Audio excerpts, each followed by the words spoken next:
Right. Hello, everybody. Welcome back to Too Much Flood, Not Enough Stud, episode number 2. Today, we'll just be doing a little bit of talking. Nothing huge to cover here.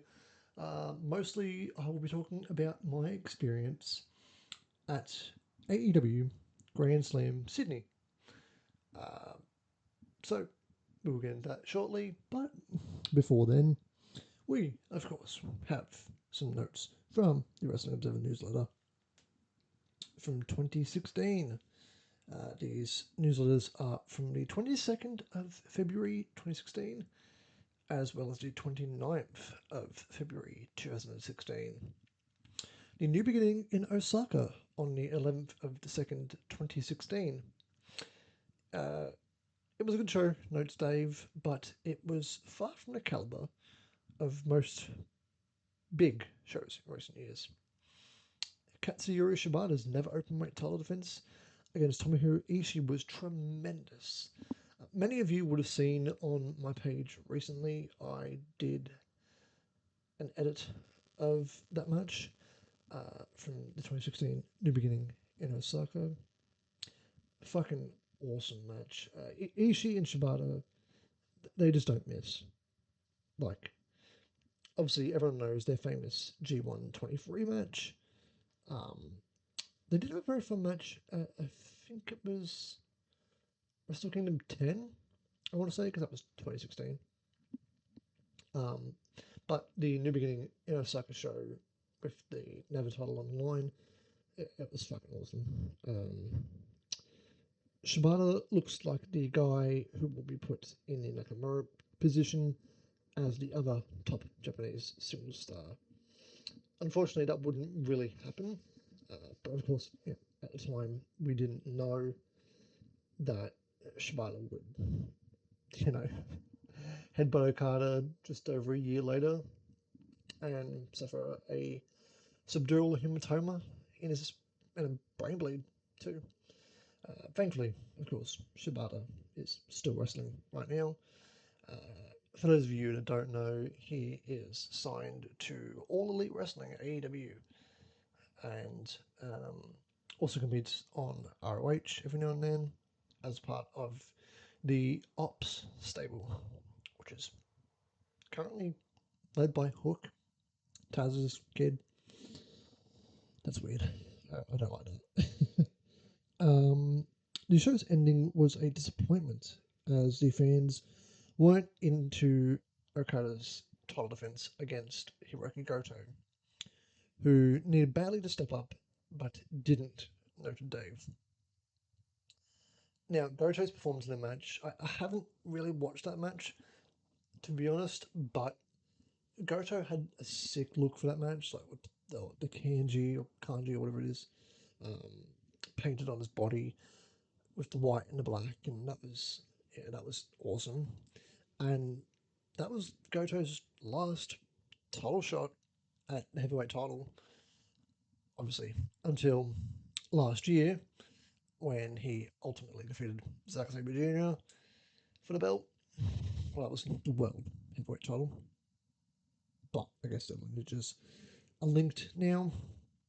It was a big show. It definitely felt empty without Nakamura and Styles. Nakamura obviously was, on his way over to the Fed at that time, and Styles had, I believe, just debuted. I want to say at the Rumble. I'm pretty sure it was. I think AJ was doing the Y2AJ shit with Jericho around that time. I think. Yeah, I'm pretty sure he was. Obviously, then Gallows and Anderson came in, and AJ had that whole feud with Roman, and that was pretty, that was pretty good.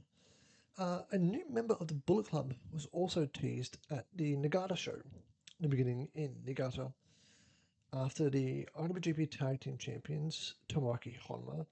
We love Honma around these parts. Kakashi is fucking awesome. And Togi Makabe, also someone we love around these parts. Retained the belts over Gallows and Anderson. Again, just mentioned how they'd be departing. soon to join AJ in the Fed quite soon. Tama Tonga, also now in the Fed, came out and said that there will be a new member of the team and that he and that person wanted a match for the belts. Now, obviously, that person would turn out to be infamous Tongaloa, who is certainly a wrestler. He is certainly one. I believe just before Tongaloa came to New Japan, he was doing that shit with the second Sin Cara, Hunico, in NXT as Camacho. I want to say, not that I remember much. I wasn't watching around that time. I didn't get back into wrestling until late 2015, early 2016. But it's interesting to see that GOD, Girls of Destiny, for those that don't know, hadn't formed as of this time. Girls of Destiny are one of New Japan's best tag teams of the 2010s. And by best, I mean they were basically the only fucking tag team there for a long fucking time. No, but Tama Tonga's pretty solid. Pretty solid. Tongaloa is also there. Yeah. Yeah, so they were, God, what, 6 or 7-time tag champs, one World Tag League multiple times, ROH tag champs, 1/3 of no 6-man tag champs as well a couple of times, I think. But moving on from New Japan for a minute, WWE released an article talking about a story that Meltzer had been reporting on for a while. A show would be coming called the Global Cruiserweight Series, later known as the Cruiserweight Classic. The show will be a 32-man single elimination tournament with all wrestlers under 205 pounds. As noted here, at one point the idea was for all 32 wrestlers to be unsigned wrestlers. Later the idea was to have both wrestlers under contract but who had not appeared on NXT yet, as well as unsigned wrestlers invited. Obviously, the Cruiserweight Classic was a pretty big thing. I remember watching that shit. I was in high school, and it was my first time seeing a lot of people that I hadn't heard of before. One of the big ones I really remember was Damian Slater, Slats, who is one of the pioneers of Australian wrestling over here. One of the best coaches in the country, hands down. Arguably the best. Arguably. Slats or Slater is currently one of the head trainers over at Explosive Pro Wrestling, APW, and their School of Pro Wrestling over in Perth, Western Australia. Slats is well travelled. He's in one of the best tag teams in the country alongside Marcus Pitt, TMDK, The Untouchables. Great tag team. There was also like Kota Ibushi, Cedric Alexander, Zack Sabre Jr., Gargano, Ciampa, Grand Metalik, TJP, all those wrestlers. It was held at Full Sail, I believe it was, which is where NXT was taping at the time, and that crowd was full of fucking smarks for just God knows how long. The tournament, I remember watching the finals. I'm 90% sure I was in like a maths class or something in like 2016, and I finished my assessment and I just popped my phone up in the corner and watched the finals of the tournament between Metalik and TJP. TJP, just what a fucking dude. He's the second coming of Jushin Thunder Liger, did you know? He's a fucking idiot. I'll never forget that beef that he had with Jeff Cobb on Twitter like a year ago, where his wife told Jeff Cobb to fucking kill himself on Twitter. That was fucking hilarious. And now he's back in fucking the Fed, begging for a fucking job. Um, I'm pretty sure I just saw that TJ's going to be doing AAA, a match with Laredo Kid for the AAA Cruiserweight title. It's just hilarious because TJ wanted to. If anyone isn't aware, TJ was in New Japan for a bit as a pretty notable member of United Empire for quite a while. He was in a fantastic team with Francesco Akira as Catch 2-2.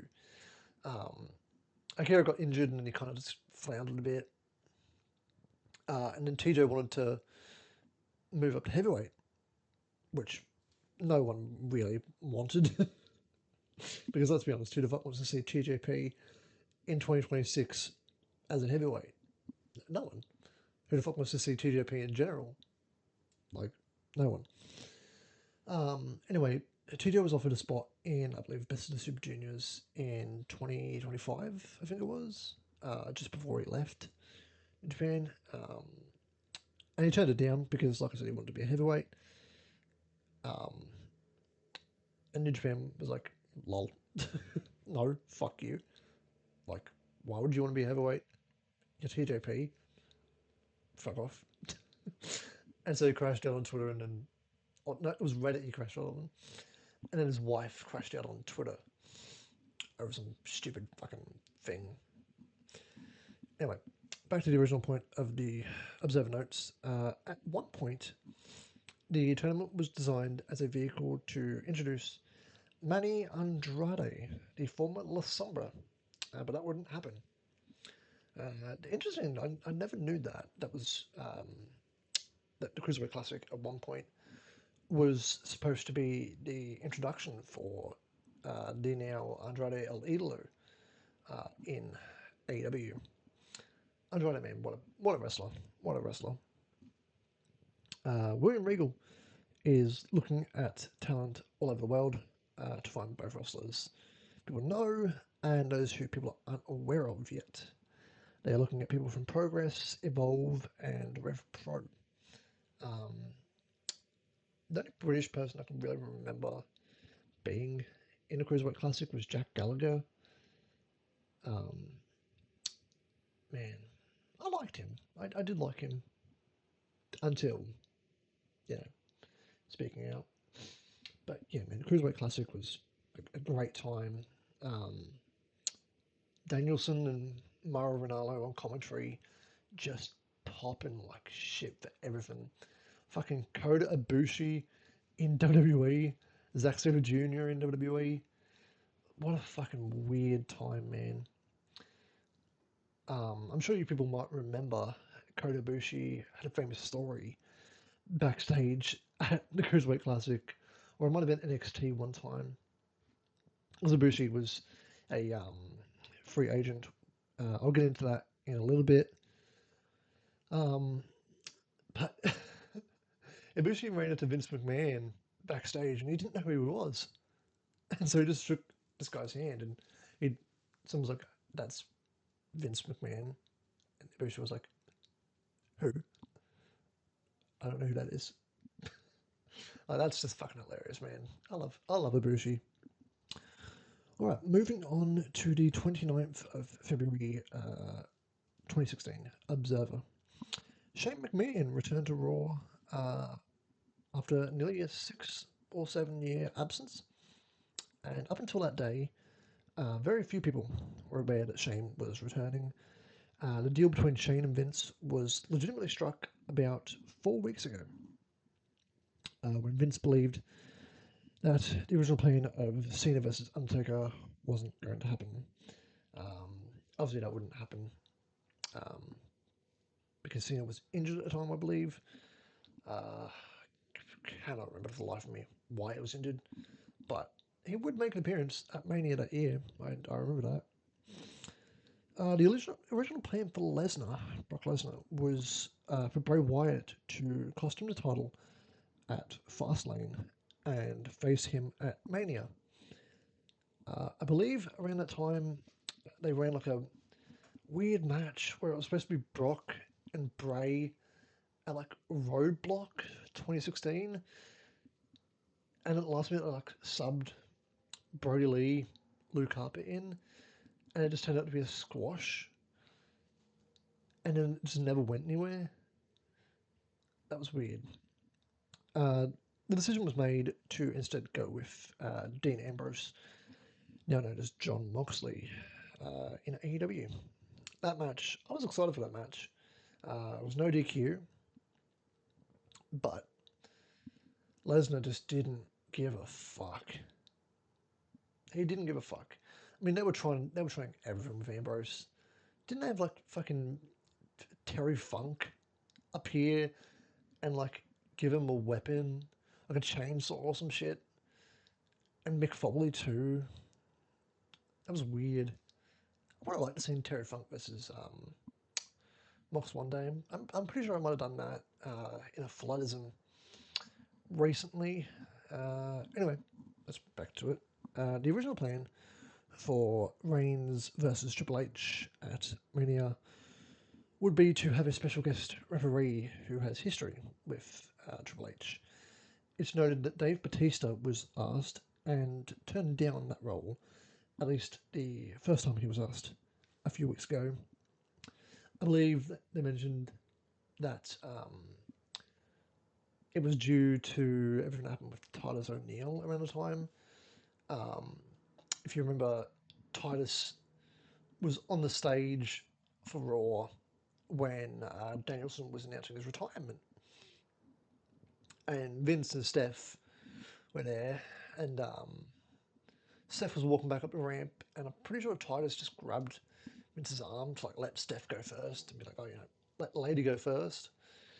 And Vince was furious at Titus for grabbing his arm and suspended him for like 60 days and nearly fired him. Dave Meltzer mentions in The Observer here that Batista and Titus O'Neil are friends, and due to that, everything happened there. Batista turned it down. Obviously, they wouldn't go with a guest referee at Mania. That would have been shit anyway. Kota Ibushi held a press conference in Tokyo on the 22nd of February and announced he would not sign a new contract with either DDT or New Japan. The door is open for New Japan as a free agent, but unless he commits a certain number of dates, it'll be hard to put a championship on him or build him as an if past and outsider guest. Sorry.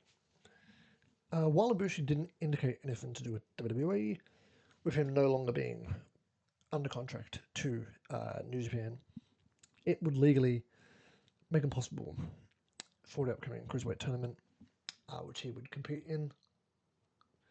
I don't think he went very far in the tournament. I know he had that really great match with Cedric that everyone talks about still.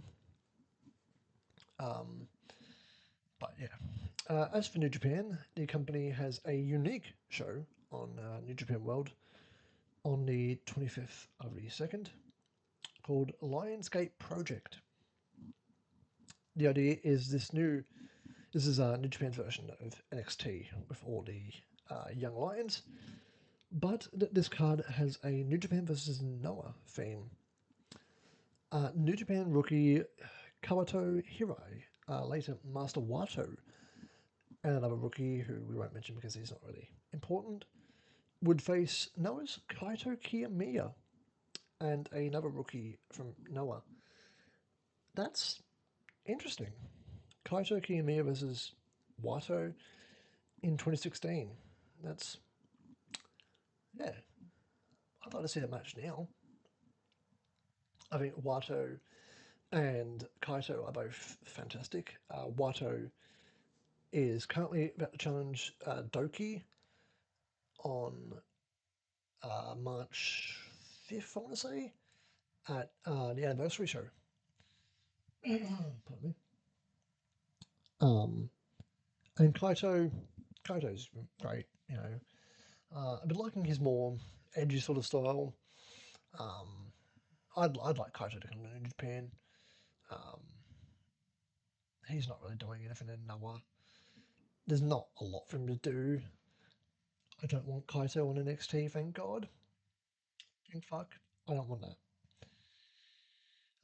Other rookies. New Japan's David Finlay would face Noah's GHC Heavyweight Champion, Junior Heavyweight Champion, pardon me, Taiji Ishimori. Interesting match there. Obviously, they would become uh, stablemates recently with the War Dogs, which is an interesting thing. Jay White faces Noah veteran Yoshino Ogawa. Interesting matchup there. Juice Robinson faces Noah's Katsuhiko Nakajima. And the main event is Yuji Nagata against Noah's then Mitsuhiro, later Masa Kitamiya. Another interesting matchup there. And then obviously after that comes the New Japan Cup, a 16-man single elimination tournament where the winner will face IWGP Heavyweight Champion Kazuchika Okada in the main event of the 10th of March Invasion Attack pay-per-view from Sumo Hall. I believe the 2016 tournament was won by Naito. Um, Naito would later go on to defeat Okada. You can check that match out on my page. Look in one of the New Japan highlights on my Flood Sub page. I did an edit of that sometime last year. Really, really good match.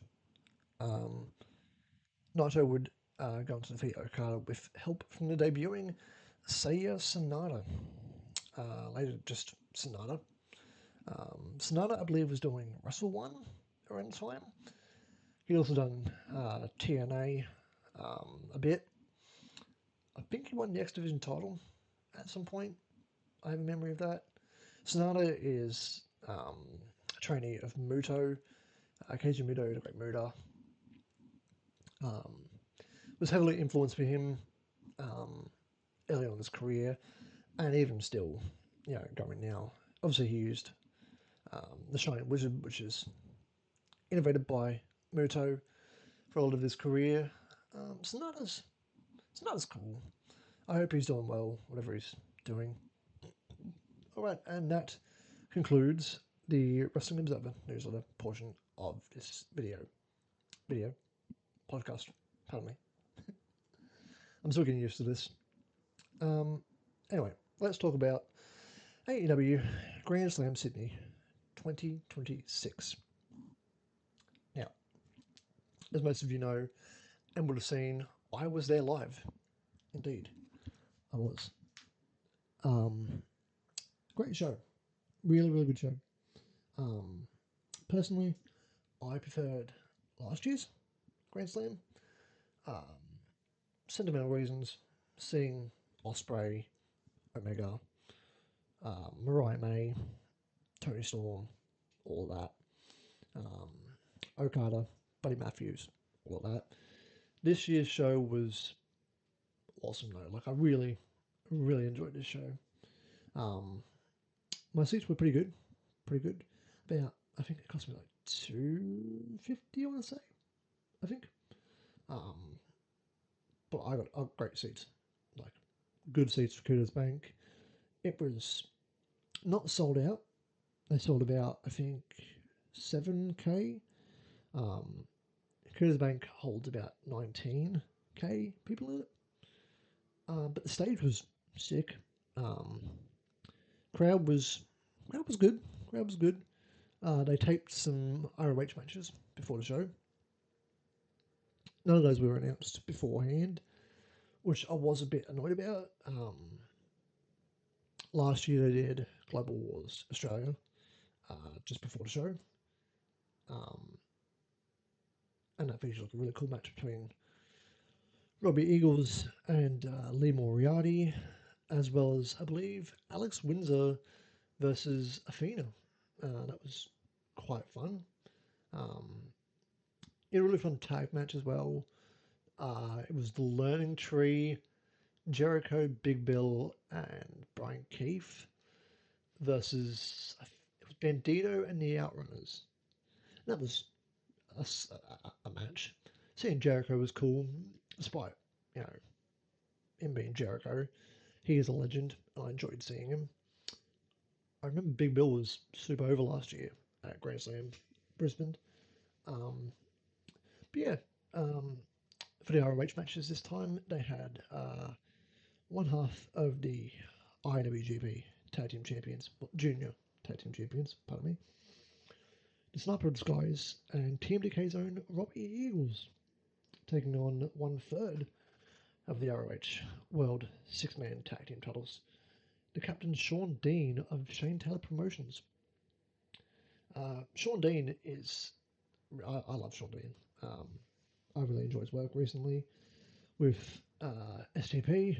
It's been quite good. The Infantry is a great team. Robbie facing Sean makes me think that Tony Khan is looking to scout and sign Robbie, maybe. Um, I know that Sean Dean is usually the one that Tony uses to scout talent in the US or outside of it or whatever. He's who all the um, um, sorry, where's my words?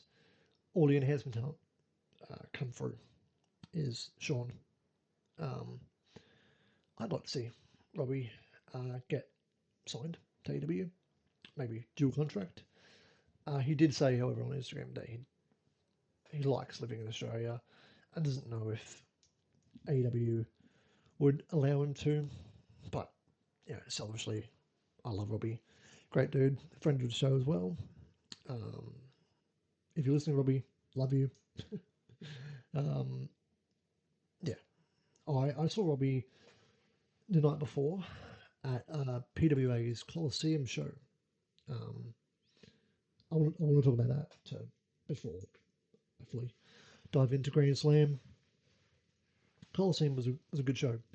Um, I found it weird that they're doing the tournament in 2 months apart. They ran their first round matches this month, and they're running, I believe, the semi-finals and finals on March 6th at the Factory Theatre in Sydney at PWA in a cage. Um, but look, it was interesting. It was interesting for sure. I missed the start of the show due to my flight being a little bit late. But yeah, tag team gauntlet was solid. The Street King Aaron Jake turned on Big Fudge, which seems like he's going to be challenging for the belt next. Big Fudge is PWA's heavyweight champion. And he's over. I like Big Fudge. I'm not too keen on Aaron Jake. I haven't seen a lot of his work, but he's solid. Um, the tag gauntlet was won by Man and Manouche, Marley Paletti, and I've blanked on his tag partner's name. I'm so sorry. But yeah, they were over. Full match with Bonza and EC Brownie, um, together known as the Ringers, um, because they're Ringers. Bonza, he's good. Brownie is one of the most underrated guys in the country. Queensland of um, descent. That's where he's originally um, wrestled. I'm glad to see Brownie doing well. I think he's fantastic. Great dude too. Then we had a surprise appearance from the Protostar and AEW TNT champion Kyle Fletcher, which I fucking lost my mind, bro. I lost my fucking mind. Absolutely lost my shit. That was so good. Uh, as most of you would have probably seen my video on my story of me screeching and squealing, "Oh my god, Kyle Fletcher! Oh my god! Oh my god! Oh my god!" Yeah, he said he wants to bring back the world title next time he comes back to Sydney. And I hope he does. I hope he does. Love Kyle. Fantastic. But yeah, overall, solid show. Matt Hayter. I think Matt Hayter's fantastic. He took on social media influencer Lockie McIntyre. To non-Australians, you probably won't know Lockie McIntyre, but he's fairly big on TikTok. And for only having had 2 matches in his career, if that, Lockie did well. The crowd hates him, and he gets good heat. Matt Hayter is just a fantastic crowd worker. Um, Matt Hayter, is the real life boyfriend of Delta, now currently known as NXT's Zarya. Power couple, if to say the least. I think Matt Hayter is probably joining WWE sooner or later. Um, Even though I don't watch the show, I think that'll be a great thing for Australia. Um, yeah, yeah. We love Colosseum matches like Scott Green versus Frankie B. It was a good match. Weird choice of opponent. The crowd was really behind Frankie when Scott really seems to be the guy that the crowd is behind fully. But man, on that night, Frankie B was over. She was over with the crowd. There was a lot of women in the crowd, and that probably did it. But Frankie B, she's great. But I could tell she was a bit nervous. I think the pressure of having the AEW TNT champion there at ringside watching the match on commentary probably got to her a bit. There's a bit of miscommunication between her and Scott. It happens, you know. But they recovered well.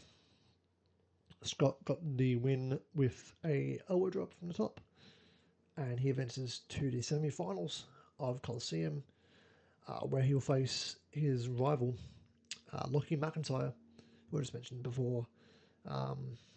Yeah, we knew that was coming. I think Scott Green is the one to win the Colosseum, but that remains to be seen whether he will or not. Yeah, overall, it was a good show. The main event, fantastic, great match. It was Robbie Eagles, Jessica Troy, the soul of PWA champion, the tough man, and AEW's Dunkzilla, Mark Davis. Davis, great, great dude. Brisbane native, you know, former PWA Tag Team Champion, Heavyweight Champion too, alongside Kyle Fletcher as Aussie Open. If you haven't seen the series with the Velocities, I highly suggest to check it out. One of the matches, I believe, is on YouTube. If you search PWA Aussie Open versus Velocities on YouTube, you should find it. Fantastic match. The four-way was really fun. There was some interference from Charlie Evans, who is feuding with Jessica Troy at the moment, which ultimately allowed Robbie Eagles to lock in the Ron Miller special on Jess and tap her out on his birthday. Happy birthday to Rob. Big shout out to him. Seeing him after the show was great. I've known Robbie since 2018 at least. Little known secret, I used to be a wrestler for a couple of years. And in 2018, 2017, I think it might have been, maybe, when Robbie Eagles joined New Japan for the first time, he came up to Queensland, where I live, and did a seminar with a burdening company. I don't know if burdening's the right word. A blossoming company in Pro Wrestling League. He did a seminar, wrestled on that show. Great dude. Didn't see him again until last year at PWA at Chev's versus Troy, where I ran into him again and told him how big of a fan I am. And obviously, like I said, Robbie follows me on Instagram, which is ecstatic for me. Got a t-shirt off him that I pre-ordered. You should go buy that shirt. The Lim Reaper t-shirt, available on RobbieEaglesMerch.com, I believe is it. If it's not, you can find the link in his bio on Instagram at Robbie Eagles. But Robbie said to me after the show, thank you for your work, and that made me cry. That made me cry because Robbie is such a genuine dude. Great wrestler, great guy. Yeah, fantastic. Right, now back into Grand Slam. Pardon me, voice crack there. You didn't hear that. This is just a bit of a rambling episode, nothing like concrete. You had a lot of PWA talent on ROH. Charlie Evans took on Mina Shirakawa. The Tuckman, the solo PWA champion, took on Mark Davis. You had North Shore Wrestling, or North Shore Wankers, as we call them down here. Sam and Jack Osborne and Will Keatis took on the Outrunners and Dalton Castle in a fairly fun match. Yeah, good stuff. And then for the main show. Yeah, main show opened with Mox versus Takeshita for the Continental title, which I was surprised about. I thought for sure that they'd be doing the hair versus hair match to open, but they didn't, which, cool. It was a slow, technical match. The last, 5 minutes of it was great. The draw was a bit of a flat ending. I would have liked them to go a bit harder.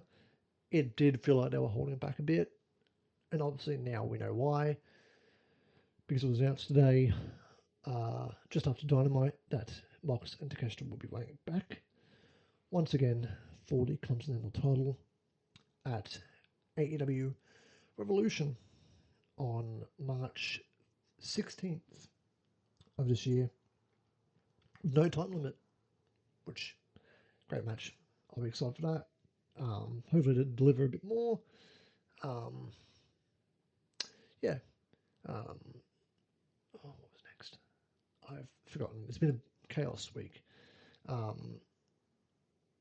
I'll talk about it. The ladder match. No, it wasn't next, but I'm blanking, so I'm just going to skip to the ladder match. The ladder match between Kyle Fletcher and Mark Briscoe. Fucking awesome. Fantastic. Really great match. Pretty quick. Only about 16 or so minutes. But man, they went hard from the jump. Both were bleeding. Big shots from the ladders. A froggy bow onto Kyle on ladder.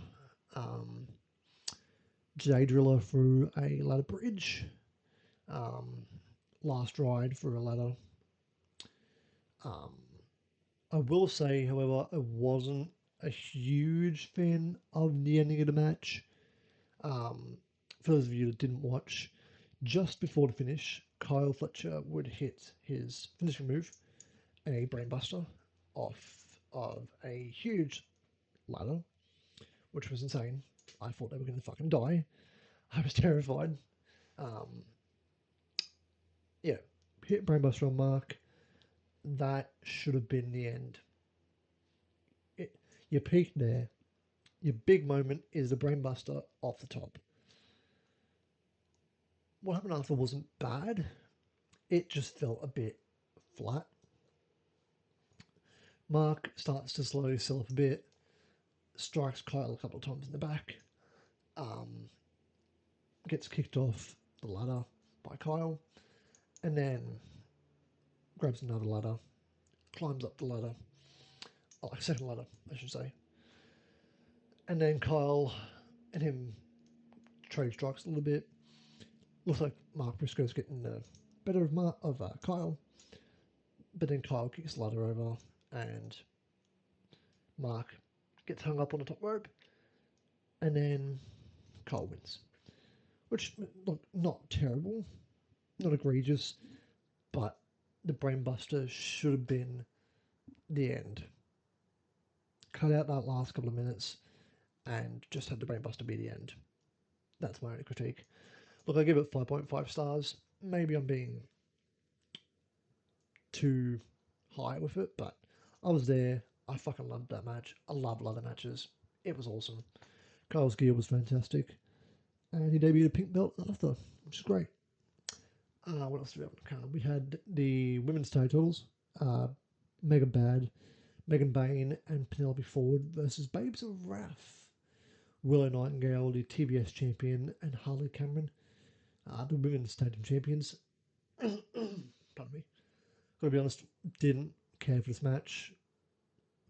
No offense to the women, I'm just not a big fan of Penelope or this combination of the four of them. Sorry, love Willow. I like Megan. Harley, growing on me. This has improved a bit. I just wasn't too hot for this match, to be honest. No offense to the women, but it felt like a piss break. It shouldn't have felt like a piss break. Had there been a TBS title defense from Willow, I would have much preferred that. Just give me Willow versus Megan 1-on-1. That would have been great. Great. I would have loved that. And the crowd would have liked it more. The women's tag was fine. Nothing spectacular. Pretty solid. But the big news was, after the match, Lena Cross of Australia debuted. Lena has been rumoured to be signed to AEW for months now. And she finally debuted, aligning herself with Penelope and Megan after they attacked Willow and Harley after the match. Look, I'm all for it. Lena Cross is fucking awesome. I love seeing more Aussies on the show. Yeah. Elsewhere, you had the mixed tag tornado hair versus hair match.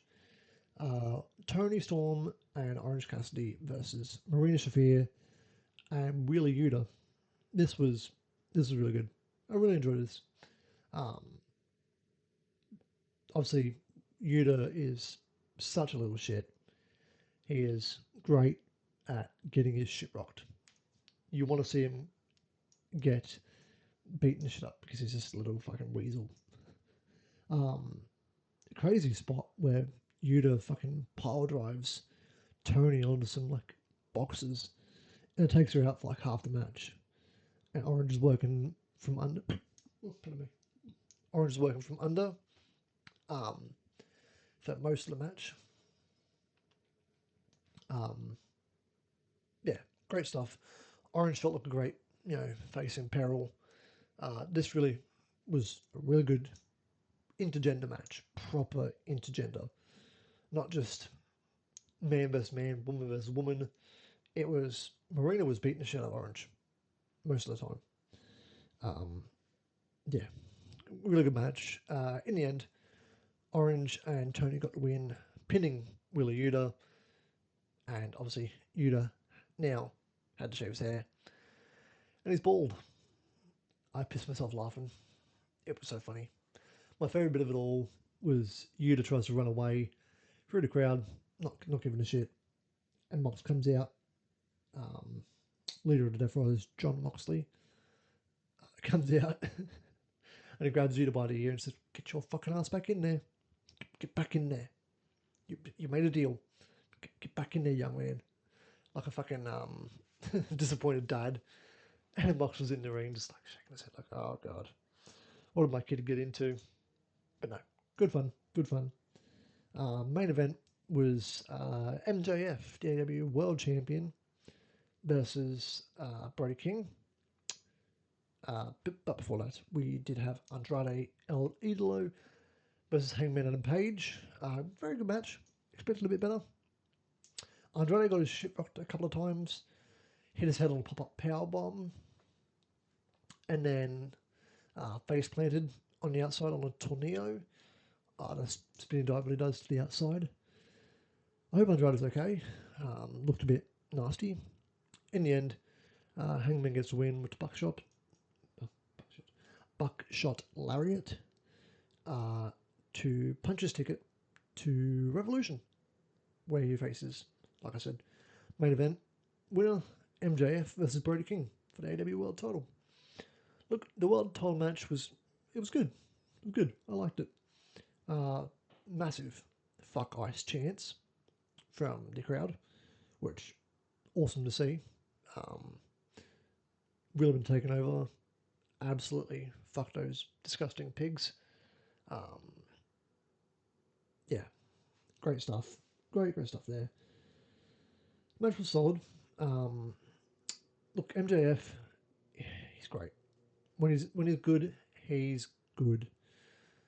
The match followed a very simple formula. Brody hurt his leg early on, off a cannonball. Max targeted it the whole match. The finish, again, just a little bit flat. I would have liked to see Max win with like a leg submission or something. He won after a tombstone on the apron and then the heat seeker pile driver from the ropes. Look, good match. Like I said, would have liked to see Max win with a leg submission. I know that, he doesn't really have a leg submission, to be honest, but you kind of told the story of this guy's got a hurt leg that should kind of play into the finish. But look, other than that, solid match. Nothing incredible, but solid. And that sets us up for MJF defending the AEW World Title against Hangman Adam Page at Revolution. A year ago, they faced off in a non-title match at Revolution last year, and that was great. Good stuff. Yeah, look, overall, it was a good show. I'll talk about Dynamite in a minute. I haven't really watched all of it, but I want to talk about something that happened on it. My only issue with Grand Slam was there was obviously some audio issues. Some of the music when the wrestlers were leaving was like really weirdly pitched. The ring was also very weirdly mic'd. Didn't seem they had mics around the ringside area at all. But yeah, when I watched it back on TV, it's clear there was a lot of technical difficulties. Yeah, like they had a few difficulties with the sounding, which it happens. New city, new venue, it happens. Moving on to Dynamite real quickly before we wrap up. There was a segment on Dynamite today where Hangman and MJF, they spoke in the ring about their upcoming match at Revolution, where Hangman challenged MJF to a Texas Death Match. A match where I believe, correct me if I'm wrong, Hangman is undefeated in Texas Death Matches. In AEW at least. Obviously, MJF goes, fuck no. No. Get fucked. We're having a regular wrestling match. But then Hangman throws out the incentive of, okay, if I can't beat you, Max, I will never challenge for the AEW World Championship again. Which has scared a lot of people. It's scared me included. I don't know who wins this, which, well, it's good. I don't think they should do Hangman as world champion right now, nor should he never challenge again. That stipulation was used last by Cody Rhodes in 2019 during his feud with Jericho during the very start of AEW. And obviously Cody lost that match and could never challenge for the world title. Fans wanted Cody to, turn heel and challenge for the belt, and he just refused. I hope that this isn't going to be one of those cases. I would hope, at least. But, yeah, remains to be seen. The Revolution card looks solid.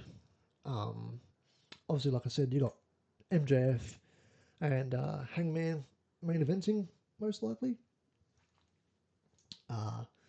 Moxley and Takeshita for the Continental title. That's their third match in a row, I believe now. And you have FTR defending the AEW World Tag titles against Young Bucks. Solid match card so far. Looks really, really good. Obviously, they're in LA again. So, yeah. Look, that was a recap of some of the things that have happened in the wrestling world around this time. That's all for today. Thank you, everyone, again for listening. I've been your host, Ben, also known as Floodstud. Thank you all for the support and love shown on the first episode. I appreciated it so much. And with that, I'll bid you adieu, and I'll see you guys in the next episode. See you guys.